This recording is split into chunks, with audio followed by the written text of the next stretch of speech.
संघाच्या निवडणुकीमध्ये ठराव दाखल करण्यासाठी आज शिवसेनेच्या वतीनं या ठिकाणी सर्व ठरावधारकांना निमंत्रित केले आणि आपण बघत असाल ज्या पद्धतीनं उत्साहानं या ठिकाणी संपूर्ण जिल्ह्यातून ठरावधारक आलेले आहेत.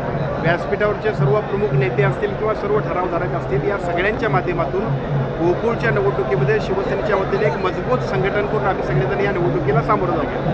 खरं तर 4,000 पर्यंत ठराव आपले महायुतीचे जातील अशा पद्धतीचा अंदाज व्यक्त केला जातो. यड्रावकर साहेबांनी देखील म्हटले की आता बिनविरोध व्हायला काही हरकत नाही. यड्रावकर साहेबांची भूमिका जी आहे किंवा भूमिका म्हणण्यापेक्षा त्यांचं जे भाषण होतं त्याचा जर संदर्भ लक्षात घेतला तर एका बाजूला राष्ट्रवादी काँग्रेस पक्ष, दुसऱ्या बाजूला शिवसेना, तिसऱ्या बाजूला भारतीय जनता पक्ष आणि त्याच्यानंतर परत जनसुराज्य पक्ष, या चारही पक्षांकडे अतिशय चांगल्या पद्धतीनं ठराव गोळा होत आहे आणि एकूण चित्र बघितल्यानंतर निश्चितपणे 4,000पर्यंत तरी आपण पोहोचू. म्हणजे निवडणूक एकतर्फी होईल अशा पद्धतीचं चित्र आजच्या घडीला महायुतीसाठी आहे.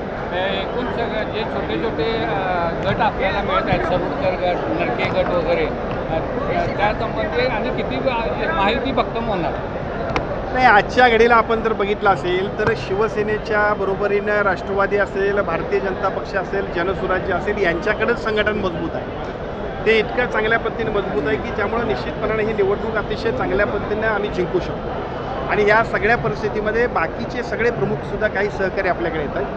जे येणार आहेत ते सुद्धा त्यांचं स्वागत त्या पक्षाचे प्रमुख पदाधिकारी करतील, त्यांना सामावून घेतील. पण या निवडणुकीमध्ये एका बाजूला पक्ष संघटन म्हणून आम्ही अतिशय चांगल्या पद्धतीने काम करतोय आणि दुसऱ्या बाजूला महायुती म्हणून सुद्धा जिल्ह्यातल्या आपण जर ट्रेंड बघितला असेल, लोकसभा, विधानसभा आणि त्यानंतरच्या नगरपालिका, नगरपंचायती, जिल्हा परिषदा, महानगरपालिका, त्याच पद्धतीनं गोकुळच्या निवडणुकीमध्ये सुद्धा आपण यश मिळतो. केसमध्ये आपण पाहतो की आरोपीला संघाच्या निवडणुकीमध्ये ठराव दाखल करण्यासाठी आज शिवसेनेच्या वतीनं या ठिकाणी सर्व ठरावधारकांना निमंत्रित केले आणि आपण बघत असाल ज्या पद्धतीनं उत्साहानं या ठिकाणी संपूर्ण जिल्ह्यातून ठरावधारक आलेले आहेत. व्यासपीठावरचे सर्व प्रमुख नेते असतील किंवा सर्व ठरावधारक असतील, या सगळ्यांच्या माध्यमातून गोकुळच्या निवडणुकीमध्ये शिवसेनेच्या वतीने एक मजबूत संघटन करून आम्ही सगळेजण या निवडणुकीला सामोरं जाऊ.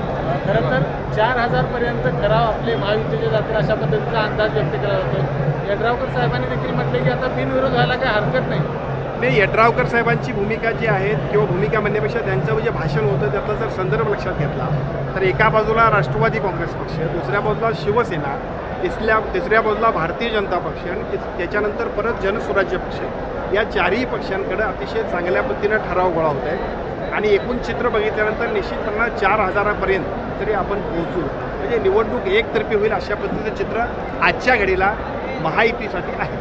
एकूण सगळं जे छोटे छोटे गट आपल्याला मिळत आहेत, सरोडकर गट, नरके गट वगैरे, त्या संबंधी आणि किती माहिती भक्कम होणार नाही. आजच्या घडीला आपण जर बघितलं असेल तर शिवसेनेच्या बरोबरीनं राष्ट्रवादी असेल, भारतीय जनता पक्ष असेल, जनसुराज्य असेल, यांच्याकडेच संघटन मजबूत आहे.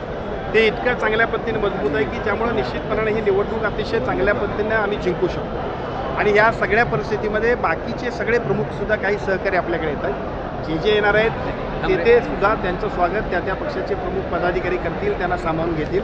पण या निवडणुकीमध्ये एका बाजूला पक्ष संघटन म्हणून आम्ही अतिशय चांगल्या पद्धतीने काम करतोय आणि दुसऱ्या बाजूला महायुती म्हणून सुद्धा जिल्ह्यातल्या आपण जर ट्रेंड बघितला असेल, लोकसभा, विधानसभा आणि त्यानंतरच्या नगरपालिका, नगरपंचायती, जिल्हा परिषदा, महानगरपालिका, त्याच पद्धतीनं गोकुळच्या निवडणुकीमध्ये सुद्धा आपण यश मिळतो.